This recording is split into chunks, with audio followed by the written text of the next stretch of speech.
Welcome to Humanley, the podcast providing allied health and integrative medicine practitioners with the most up-to-date, evidence-based and clinically relevant information.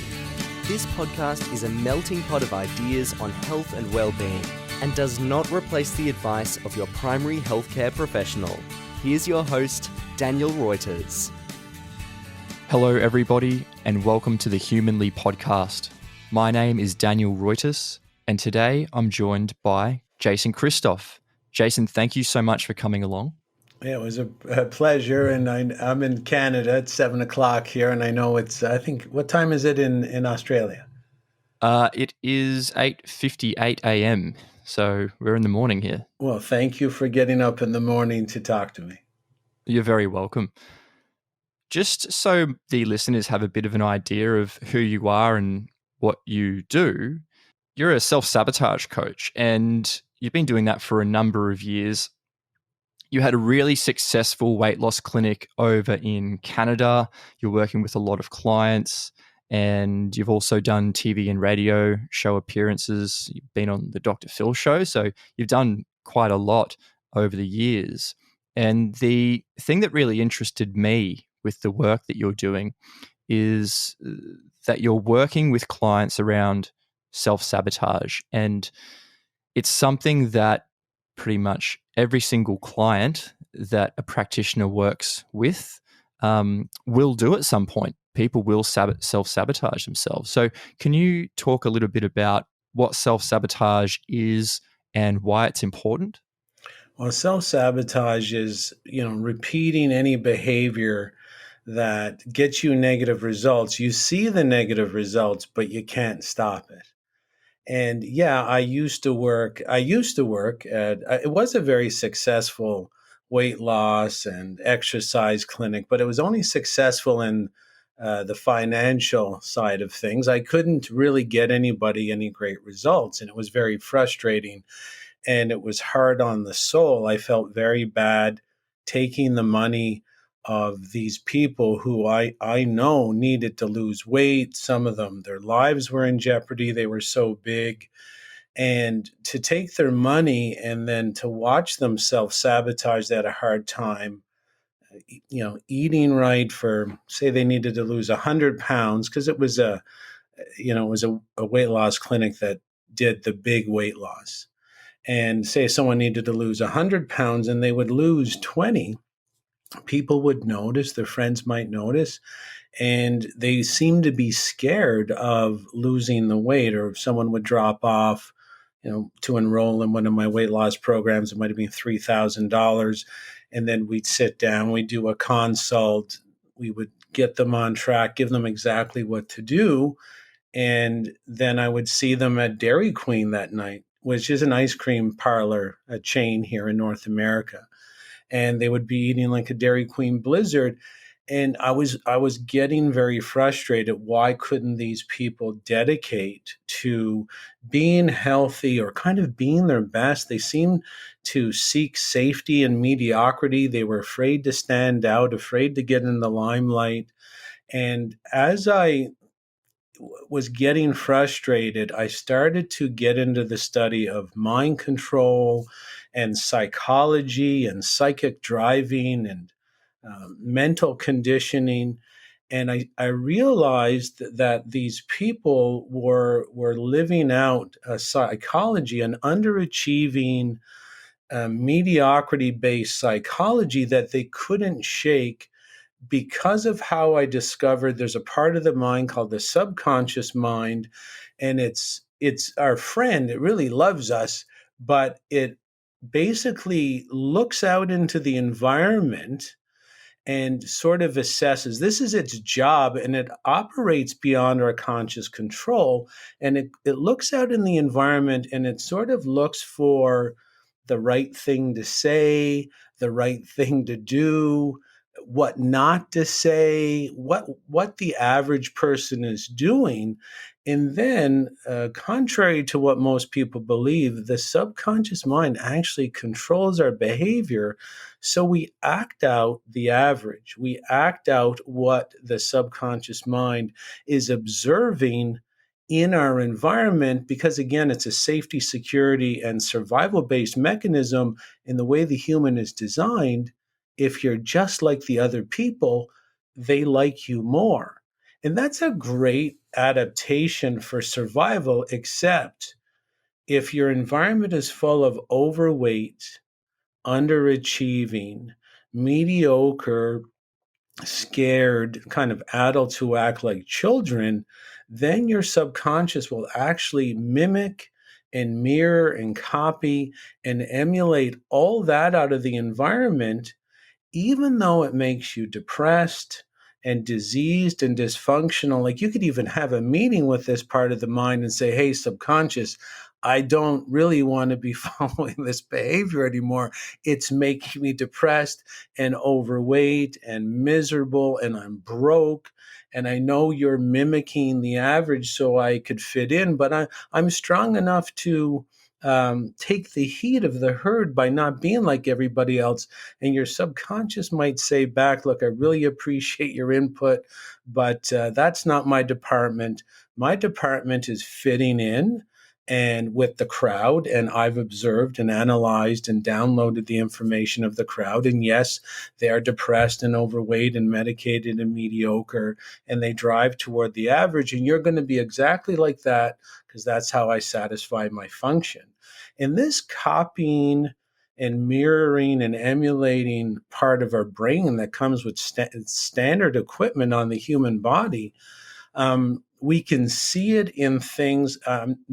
We can see it in studies that don't get to the public too much.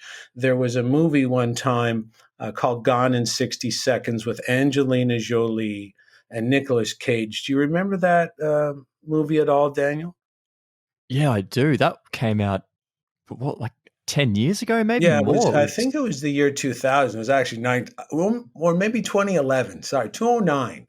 So yeah, you're right. About 11 years ago, 2009. Yeah, I do remember it.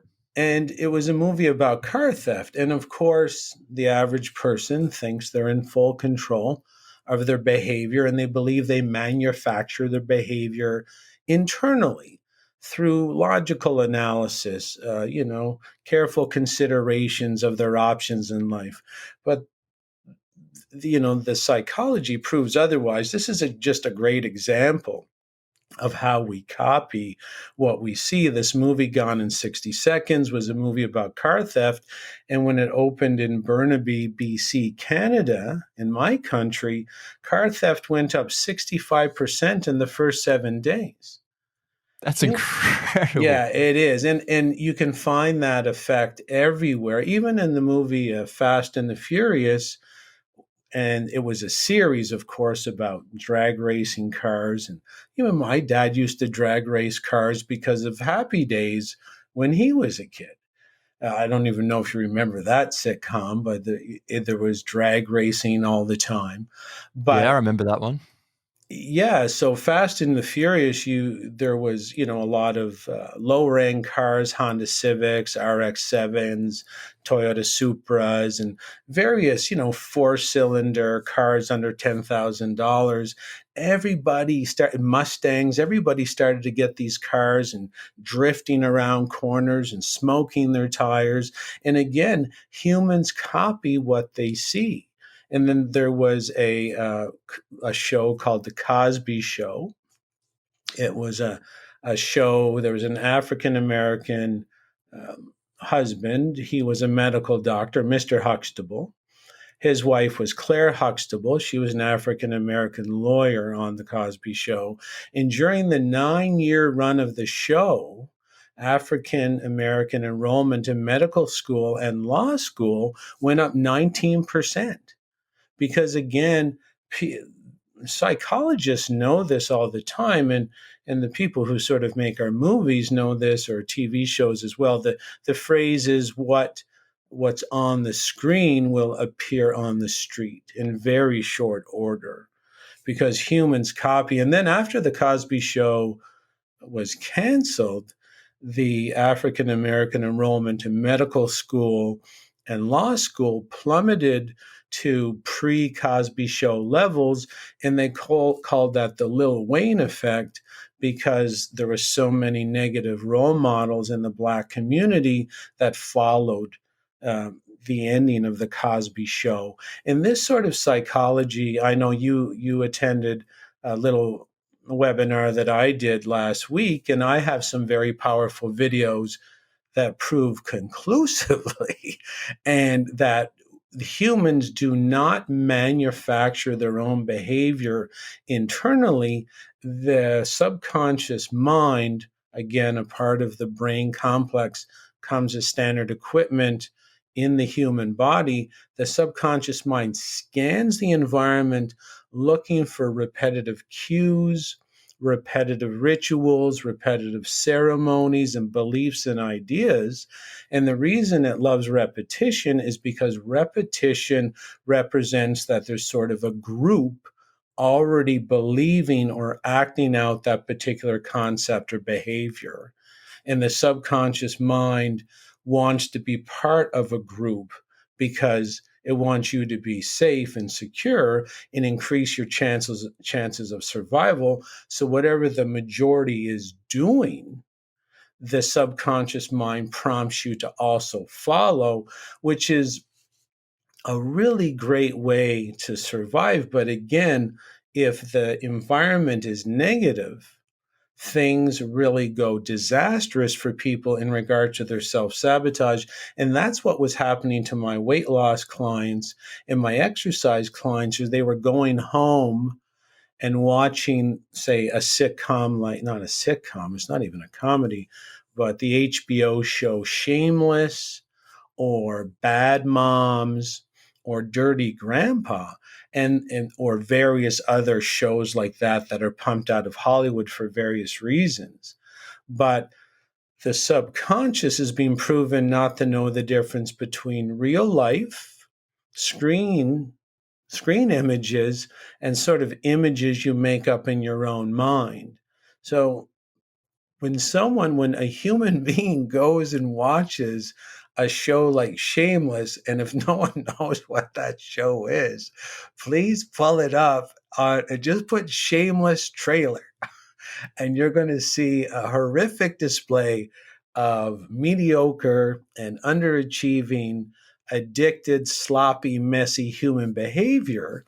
And if you subject your subconscious mind to that negative imagery, it actually believes you live in sort of what I call a shameless tribe, and it wants you to fit in. And the only way for you to fit into that tribe is to be underachieving, mediocre, messy, addicted, unfocused. You're a procrastinator, and you basically find connection with other humans through chaos and crisis. So again, it's a survival part of the brain that really served us well to blend in and fit in and mirror and emulate and go along to get along, so that we're always in a bigger group. But today it's completely backfiring, because when our subconscious mind goes to copy the majority, they're not healthy, they're not wealthy, they're not abundant, and they're not progressive. They're not progressive or evolutionary with their in a spiritual context or a relationship context. And so we're basically, our society is sort of stalled. It's not just the individuals. We've stalled as a society because all we're taking in through our eyes is sort of messy, negative, and mediocre behavior. I hope that that mini rant sort of explains things a little bit, Daniel.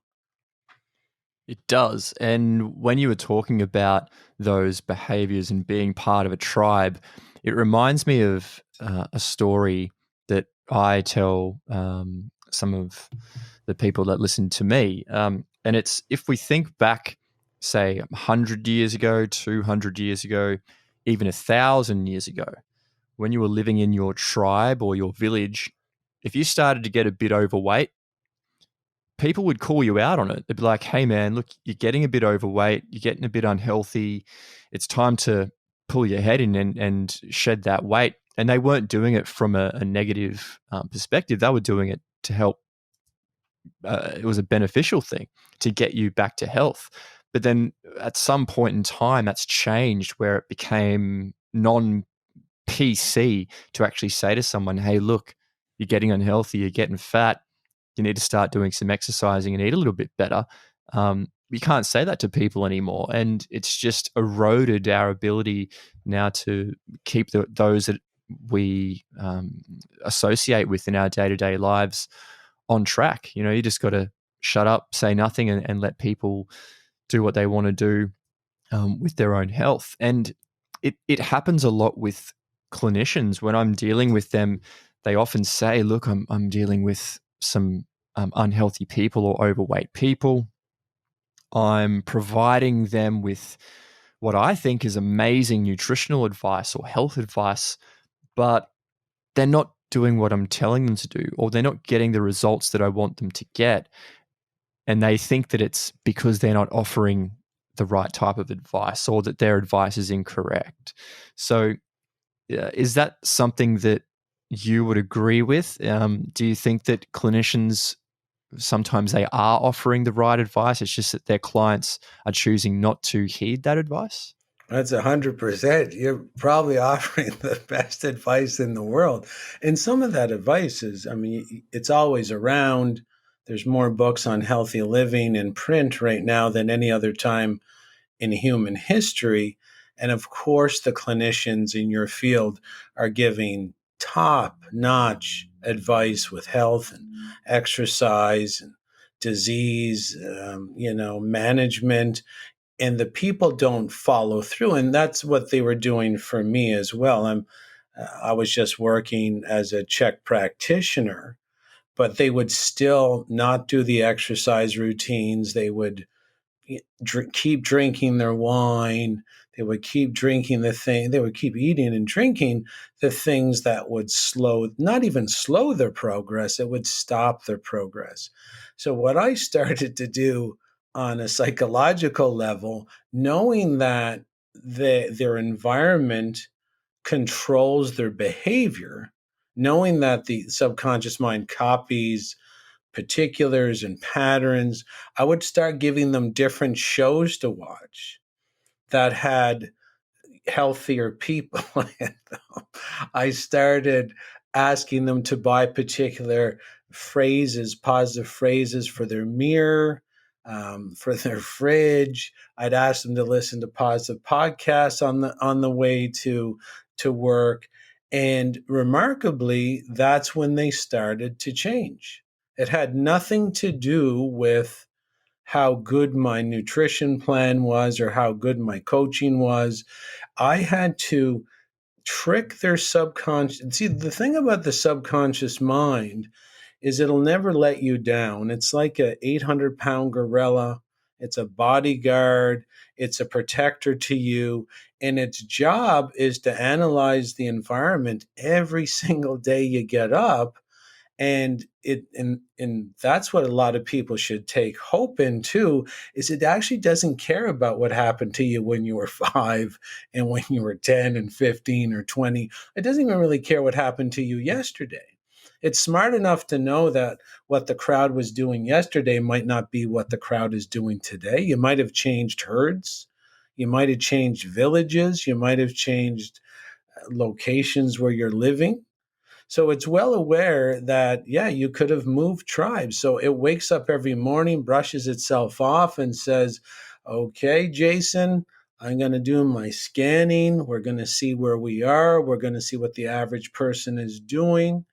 And my job as a coach at that time started to be tricking the subconscious mind, knowing how it works.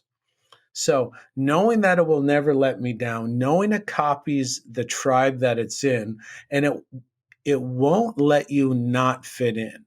So if you can make it think that it lives in a healthy tribe, it calls a huddle with you and says, hey, Jason, I'm not too sure if you're aware, but from what I've scanned here since we've got up, we live in a healthy tribe. I know that the most dangerous role for you to play out in a healthy tribe is unhealthy. I also have seen through my downloading and scanning and observation that everybody in this tribe is wealthy. I know that the most dangerous role you can play in a wealthy tribe is being poor or non abundant. And this 800-pound gorilla then grabs you by the wrist and drags you, whether you put your heels in or not, it will not let you down. It will make you healthy, wealthy, and wise. And if you don't understand the power of the subconscious mind to alter your metabolism based on what sort of repetitive messages it gets, simply look up the phrase on your like go to Google, look up what's called phantom or false pregnancy.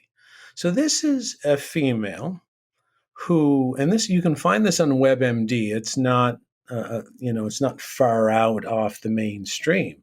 It's in the mainstream. So phantom or false pregnancy. We have a female believing she's pregnant, and she repeats in her mind's eye. And again, the subconscious mind doesn't know the difference between real life screen time or imagined scenarios. The lady imagines she's pregnant. The subconscious switches the metabolism so that you could fit in better, because the subconscious would get the messages that it's almost like a genie in a bottle, wants you to maybe fit in to a pregnant tribe. The lady's breasts start enlarging and expressing breast milk.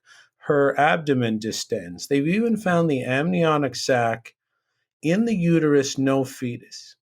This is how powerful the subconscious mind can be to rework your metabolism, your brain function, your temperature, your hormonal profile. And it has that sort of ability because it's completely obsessed. It has the sole function of trying to make sure you fit in every single place you go. So my job as I'm not going to say a psychologist, but I started literally littering positive imagery that would trick my subconscious mind that we don't live in the shameless tribe anymore. Not my subconscious mind, but the subconscious mind of my clients. I would put positive imagery throughout their environment so their subconscious would believe that they had no other choice but to fit into the new tribe. And the new tribe is healthy, wealthy, and wise. And then the subconscious does what it always does, which is to make you fit in. So I hope that, and I know it's frustrating, Daniel, for someone with a very high degree of knowledge, with PhDs or masters, and the people will not follow through. And that's why I started my own questionnaire, like, what shows are you watching at home? Are you watching Mike and Molly, which is a CBS show where Mike is the male star and Molly is the female star, and Mike is about 350 pounds and Molly's about 250 pounds. And if you watch that, the subconscious just says, hey, we live in a bigger tribe, and we're going to fit in with that bigger tribe. So I'm going to put the brakes on your weight loss and do everything I can to make sure you fit in with this tribe instead. So I hope that makes a little bit of sense. It makes perfect sense. And just as you were saying that, I was thinking about how many tens or hundreds of millions of dollars not only the Australian government is spending or the US government is spending on public health initiatives to promote healthy eating, and they try and do it every which way possible, but it just doesn't seem to work.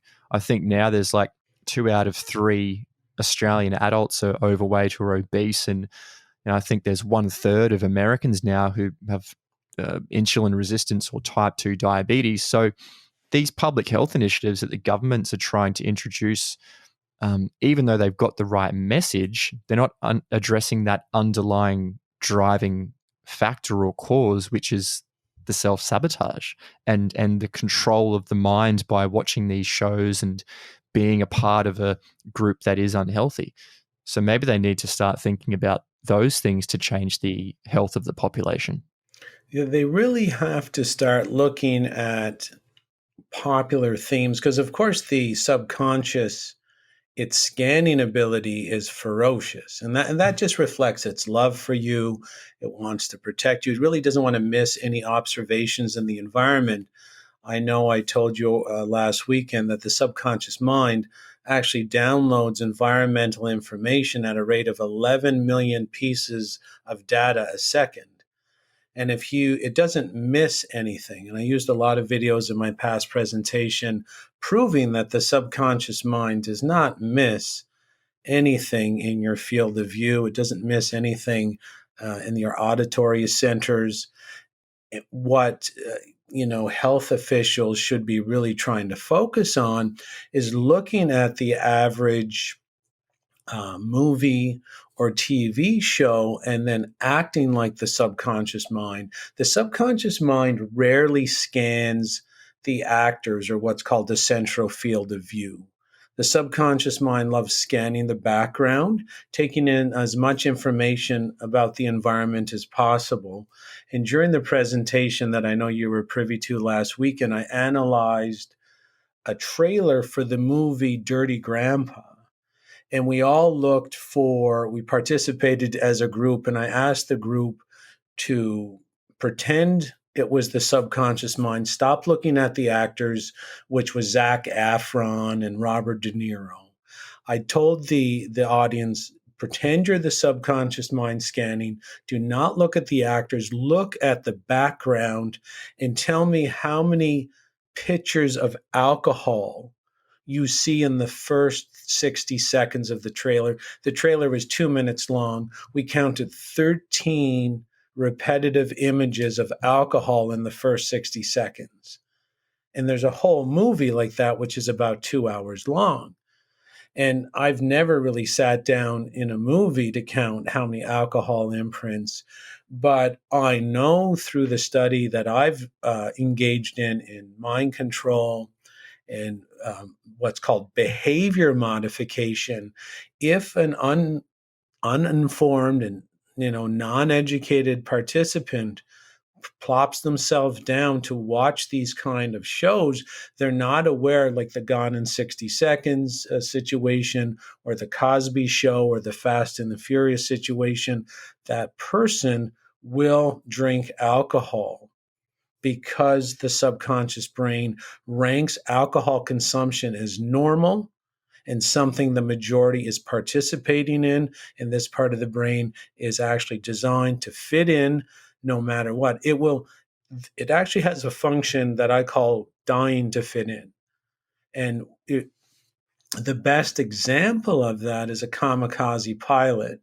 A kamikaze pilot, maybe when they're 16, walks by the downtown square in Tokyo. Before the TVs, they used to use the public squares to sort of imprint the public with various repetitive images. But as that 16-year-old is, walking by in 1941, he sees there's a lot of positive adoration and there's a lot of people putting positive energy on new kamikaze pilots. So when that young Japanese male turns 18, the subconscious mind says, hey, looks what the majority really endorses. This is where I can get a lot of the majority looking at me. This looks like a completely safe thing to do in regards to fitting in. And this part of the mind wants to fit in no matter what. So this young Japanese 18-year-old goes through the ceremony, puts the bonsai bandana around his forehead, and then drives a loaded fighter bomber into an enemy warship and kills themselves. So the subconscious mind says, that was absolutely great. We fit in. And the conscious mind says, but we're dead. And the subconscious says, that's not my department. I just wanted you to fit in and be liked. And you can see the disastrous sort of programming that, is being taken advantage of today, where there are many groups who understand we do copy what we see. And especially if it's repetitive, and in many circles, sometimes they call that propaganda. But if you just go back to the basic TV shows and the movies, everything we're getting shown on a repetitive basis, if we repeat it, and the psychology is firm, we will repeat it in one way or another. Everything's hedonistic, child-based, short-sighted. We're not, it doesn't matter what movie you go and watch. Everything is hyper-violent, hypersexual. There's no long-term planning. Everything's about instant gratification. And frankly, you can't run a society with people that mimic that kind of behavior. The society will collapse. And that's what we're seeing. Hope that makes sense. Go ahead, Daniel. It does make perfect sense. And it's even to the point now where I live in Brisbane, and probably once or twice a week throughout my travels, I drive past the biggest hospital in Queensland, which is the state that I live in. And the hospitals are, the largest hospital in the state. And without fail, every time I drive past that hospital, there are people working in the hospital and even patients in wheelchairs or on crutches or whatever out the front of the hospital smoking cigarettes and drinking coffee. And it's like the self-sabotage is so great that they can't even identify that what they're doing with those two behaviors, drinking coffee and smoking cigarettes, is detrimental to their health. And if you would have asked me 3 to 6 months ago, Jason, is coffee bad for your health? I would have told you, well, of course it's not, because there's so many wonderful papers and studies out there showing these remarkable health benefits of coffee. And you've really opened my eyes to the fact that coffee may actually not be so good for us. And I think that may come as a shock to many clinicians listening to this podcast right now. So are you able to elaborate a little bit further on why coffee isn't actually that good for our health? Yeah, I can do that. Well, let's go back to the people who are drinking the coffee and smoking or smoking outside the hospital. I would like people to understand that the reason people self-abuse like this, and the reason the clinicians that are having so much of a hard time getting people to follow through, is kind of what I've been explaining already, is that they're smoking to symbolize their level. They're drinking coffee to symbolize their level. And the reason they're proudly peacocking their level of mediocrity is only because when the subconscious mind scans the bigger herd is mediocre, and they're medicated and tranquilized and lobotomized on various different chemicals. So it's not, and this is self-sabotage in its truest sense. There is no benefit to smoking, and there is no benefit as well to drinking coffee. It lessens your life. It's a guarantee it's not going to elongate your life at all. But why are people doing it? It's because you have to peacock your membership in the underachieving tribe so that you aren't attacked. The way the subconscious mind works too is if it scans a mediocre, underachieving, sort of overweight and diseased tribe, the way it protects you is it not only embraces and mirrors and emulates anything that gets you that result, it becomes an enemy of the opposite, which means it becomes the enemy of health. So when you're programmed and live in a sort of mediocre environment, not only will your subconscious force you to be part of the mediocre gang, if you ever decide to try and be healthy, the subconscious will cut you off at the knees. Because if you're healthy and everybody else is sick, your subconscious already knows how the human nervous system works. You will be attacked because you're different. So it's all about fitting in and being the same. So when you see the people smoking out there, and when you see them drinking coffee and they're in wheelchairs and everybody's sort of overweight, what the average clinician should understand is those people are peacocking and literally jockeying for position in the hierarchy of an underachieving society. And they're also saying, don't attack me. Hey, I'm just as unhealthy as you. I'm just as mediocre as you are. I'm just as polluted. I gave up a long time ago. Do you love me yet? Do I fit in yet? Or can we be friends yet? Because they want to be part of the bigger group. And and people, clinicians and health authorities should really start understanding that when people get healthy in an unhealthy society, the subconscious will make you nervous because it doesn't want you to go there because it knows you're going to be attacked. And that's why my clients who needed to lose 20 pounds, 100 pounds, when they lost 20, they would feel this massive anxiety because they would be the thinnest one in their group already and they needed to lose another 80. So it's just safer to scurry back and dig back into the old tribe and say, look, I'm really sorry. I won't try to jump the wall again. I jumped the castle wall. I saw there was goblins and demons and werewolves out there. Can I come back in? Can I become part of that tribe? Now, as for coffee, if any sort of health professional wants to learn the truth about coffee, they can read Caffeine Blues by Stephen Chernisky. And I have a horror section in my health library. It holds one book, and it is Caffeine Blues. It is. I read that book, and I'll tell you, every page was, are you joking me? There's no way. There's no way coffee's this bad.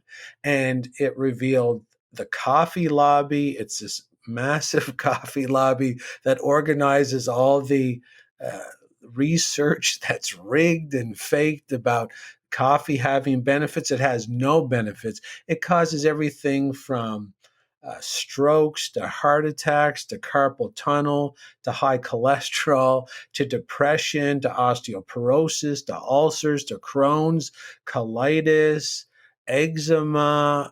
It causes so many I was baffled. And of course, it has a very big impact on the psyche. It has a very big impact on the brain function, which I talk about quite a bit. But I also review movies and TV shows for background objects that include coffee cups, coffee mugs, coffee machines, Starbucks, and various other international coffee chains. And I've found some doozies. And when I go over these clips, but of course, the prelude to going over all this very suggestive subliminal background symbology, I have to literally prove to the audience I'm delivering to that the subconscious mind does scan the background, and then those background objects do affect the behavior of the audience, the people in the audience. And by the time I get to that point in the presentation and then roll your typical movie, I even sometimes I've allowed the audience to pick a movie off the top of their head. And then we find it on the internet. And there isn't been one movie that is being picked off the top of someone's head that doesn't have coffee mugs, coffee cups, coffee pots, espresso machines, or coffee symbology, or, the symbol Starbucks. There hasn't been one movie or TV show that we've reviewed together that does not have that in the first 15 minutes of the show or movie. And I've done extensive research and presentations on why the coffee is included as like a primary symbol in all our media. And if someone really wants to just start this journey, just go read that book, Caffeine Blues by Stephen Chernisky. You will not believe it. I did not believe it. the amount of data that proves that coffee could be the most detrimental substance sold legally in our society, well beyond alcohol, it's massive. It's very, and I, because of its effect on the mind and the brain, it cuts blood flow to the brain by 52%. And not only does it cut blood flow to the brain by 52%, it activates the limbic system, which is our fight or flight system. Sometimes it's called the hindbrain or the reptilian brain or the R complex. That part of the brain is very childlike, and it has no ability to judge long term consequences of our actions. And given that coffee activates this childlike part of the brain that can't think long term, coffee is heavily associated with self sabotage. Because if there's anything my clients are doing, is not thinking about the future. So I hope I explained that properly. And is it just the coffee substance itself, or is it actually the caffeine? Because there's a lot of other foods that contain caffeine as well. So is it that we need to be avoiding those caffeine containing foods, or is it just coffee? It's caffeine. It's all the coffee is the most popular. But there's energy drinks, there's caffeinated teas, there's pre-workout mixes, and I think there's over 2,000 medications with coffee. Some over the counter, some prescribed. More over the counter have caffeine included. There's very weird and hidden psychological effects of caffeine on the brain and nervous system that the public are just not being told. And its propensity and direct connection to self sabotage is something that might be out the scope of this talk. But it definitely, caffeine, if someone's caffeinated, they're going to have a hard time stopping their self sabotaging behavior simply because the caffeine activates a part of the brain that does not allow the person to think long term about the behavior. There's a person that I know in my life. I won't go into too much detail, but they are at the point where they're diabetic and they smoke and they drink and they eat terrible food. And recently they were told by their doctor, if you don't clean your act up, we're going to have to amputate your leg. And the person said, well, I guess you're just going to have to amputate my leg then. It's so ingrained in them to participate in this self-sabotage behavior that they're willing to even have their leg removed. So how do we even begin to start unraveling all of this and put people on the right track, Jason? Well, that person would have been raised in a very underachieving fear, terror, panic, and family tribe that was really steeped in crisis and chaos. So that is the primary download that person would have absorbed. And of course, the subconscious mind is the most active between the last trimester and the age of 5. Half of what we learn as our behavior is downloaded before the age of 5.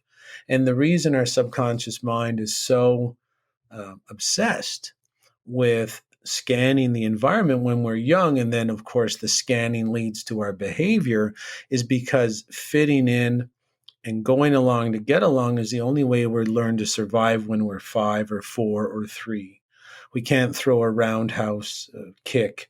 We can't leave the house, get on a bus, go rent an apartment, get another job. We have no choice but to try to fit in. It's our only way to survive. So the gentleman you described is very common today. Probably had parents that the most common chemicals abused with children who turn out to be adults like that is coffee, alcohol, and junk food. And when you're raised by someone who's drinking coffee and drinks alcohol and eats junk food, it's very terrorizing for the child. And that sort of fear or trauma or conflict or PTSD in a way really affects how they behave as adults. And to try to get that person will be so afraid to be their best, because the last time they've never seen someone be their best. They've only seen someone be their worst. And therefore the subconscious mind, talks to this gentleman and says, unfortunately, from my downloads, being at this very low and mediocre and underachieving level is where it's the safest. So this is where I'm going to keep you. The only way to get to a person like that is potentially expose them to some of my work, where there could be a morbid curiosity that they don't control their own behavior. When I present, I try to present in a very interesting, slap you in the face sort of way, where the shock value keeps you coming back and paying attention. And then the solution for a gentleman like this is literally you have to redecorate his environment, let him get repetitive stimuli from the environment, through podcasts, through his screen, and the most powerful, of course, is hypnosis. And the whole combination of those modalities would be to trick the subconscious mind of this man that he lives in a better tribe. Therefore, the subconscious releases the grips of the old tribe and says, now we live in a better tribe and I'm going to force you to fit in there. The subconscious will force you to fit in depending on what environmental stimuli it downloads. So you have to trick it that you live in a healthier tribe. If you don't, if the person lives in this society, the chances of them rejecting health, rejecting wealth, and rejecting abundance are massive, because they don't see it acted out anywhere in any sort of repetition. All they see is disaster movies. They see chaos and war and killing. I mean, most people today, Daniel, work jobs they don't like, caffeinated the whole time, drinking alcohol at night, eating junk food or various non-food like things during the day. And then the reward on a Friday night is watching a screen where two actors kill each other. When you put all this into the subconscious mind, of course you're going to get messy people. And the whole solution is riddling the environment, auditory, visual, and subconscious reprogramming through hypnosis. I love using Marissa Peer out of the UK. She's one of the best hypnotherapists in the world for reprogramming the subconscious mind. So if there's a clinician that has someone in that sort of state, which is not uncommon today, I would just dedicate the full hour putting some headphones on them and letting them sleep. Your subconscious never sleeps, by the way, so you can go into a full snooze, and your subconscious will definitely download the positive imagery and start getting manipulated in the proper way, where the person will change themselves. So, how are we going to trick the whole world, or certainly the Western population, into becoming healthy again? Because we're at a point now where we have never been sicker as a population. It seems almost like an insurmountable task here. Yeah, we'd have to destroy all the TVs. So I don't know. People love their TVs. And there's bigger implications, but people like you and I, we can lead by example. We can show healthy images and show. And if you think health self-sabotage is bad, try wealth self-sabotage. Wealth self-sabotage dwarfs health-based.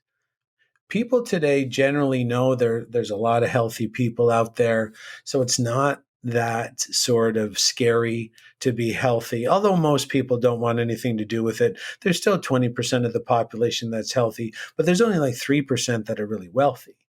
And it's because people are the programming in the movies about wealth is very adversarial, to say the least, about someone trying to make the best of their human potential. Money is advertised as dirty. Money doesn't grow on trees. If it's too good to be true, it probably is. You can't have your cake and eat it too. What do you think I am? Made of money.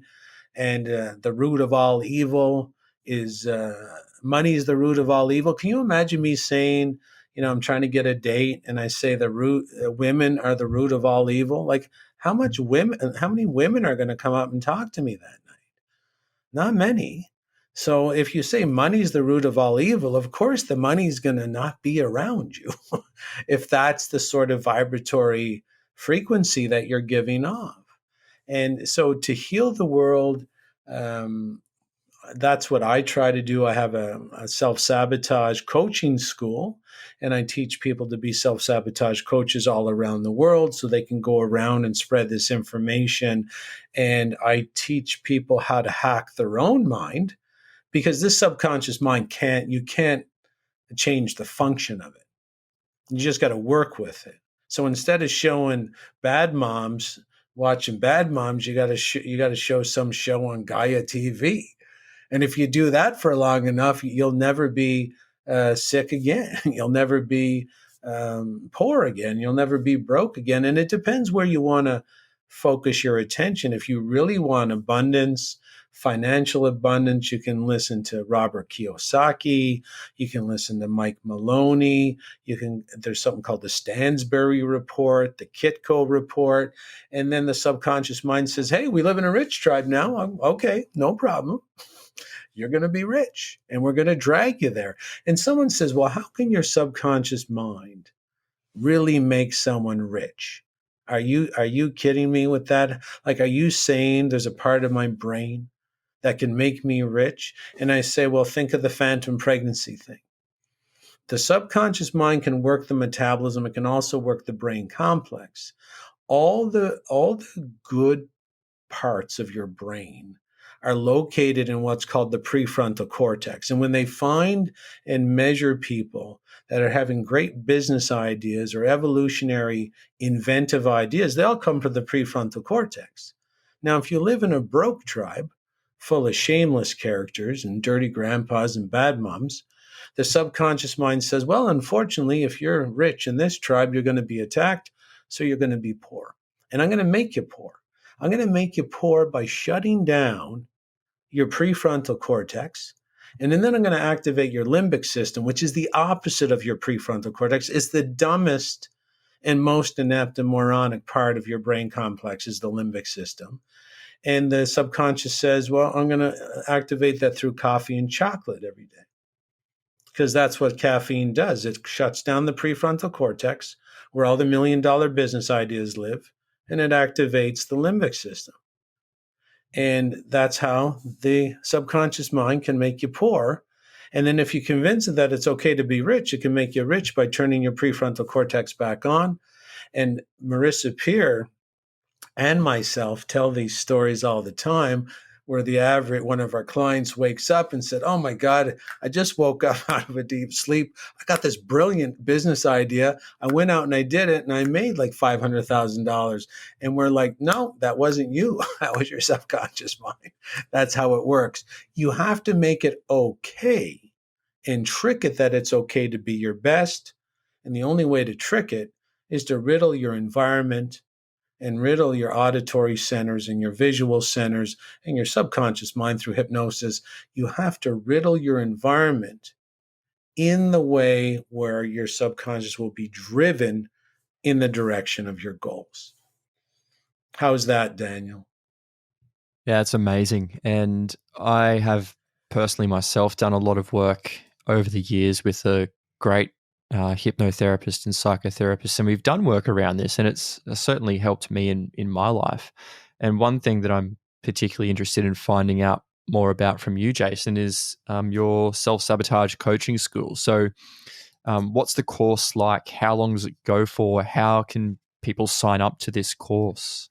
Well, we open it up twice a year. Now, if someone wants to get on the email list, all they have to do is Well, why don't they just email me if they're interested? It might be easier.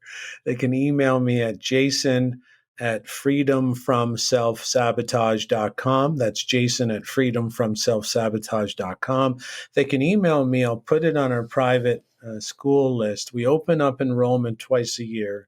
It always sells out in about 7 days.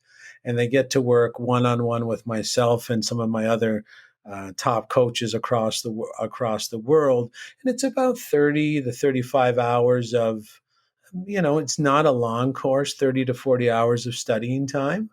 And then there's various practical applications where myself or one of my head coaches will take you on as a client so that you can learn how to process clients from the client point of view. And then there's an exam, and there's a coaching library where you learn about all the paperwork that we use as self-sabotage coaches. And I've developed about a 150 point questionnaire that easily pulls out of anybody why they're self-sabotaging. And it's like clockwork. I know what someone's childhood was like just by going over that questionnaire. And then, of course, we can fix that at any time, because the subconscious mind doesn't really care about someone's past. It really just wants to fit in with what's repetitive today. And that gives our clients a lot of hope that they can change on a dime. They can swivel and pivot immediately once they know this information. So if someone wants to potentially start a side hustle, or a lot of our coaches are doing it as their primary income now, they could just email me and I'll put it on the private email list. There's a new offering starting, I think, in mid-December for spring coaching. Amazing. Yeah, put me down on that list for sure, Jason, because it's something that I'm interested in. I'm hopeful that many other clinicians would be interested as well. As we move into the final stages of the discussion today, is there anything that you would like to leave our listeners with? Any important points that you haven't covered off already? Oh, I think they can just let people know it's about progress. It's not about perfection. It's just maybe investigate yourself, potentially start with any show or movie you're watching, watch the background and start writing down when you see the coffee pot or the coffee cup or the actor carrying a coffee mug around, and just understand that all the behaviors that certain folks or groups want us to act out, they will be in the background of the movies. And I think that's a very important exercise for everybody to start participating in. And if they start connecting the dots and seeing the themes and the general patterns in the backgrounds of the shows and the movies, it will be a lot easier for them to decide to start blocking that stuff. And that'll help everybody.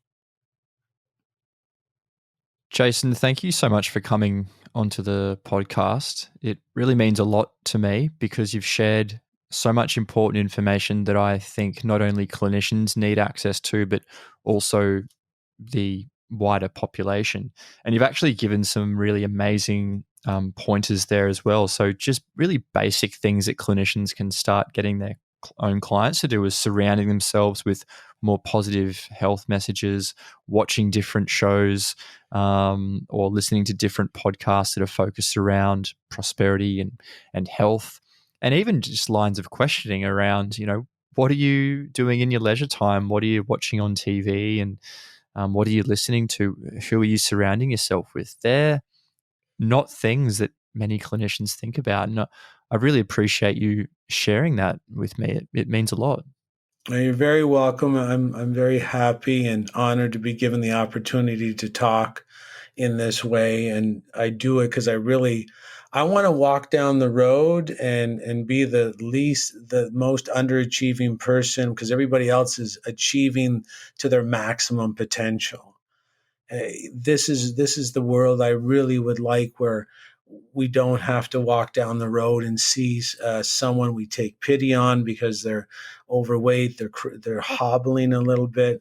I'd like to see the world expressing their true human potential and embracing their freedom and their innate creativity. And that's why I want to get to the root of the problem. And I'd really like, I'd like a happier, healthier, and more inventive society so that we can all relax and start embracing our true humanity again. So thanks for having me on. Not a problem at all, Jason. And just finally, before you go, can you tell us what your website is for anyone listening to go and have a look at your content?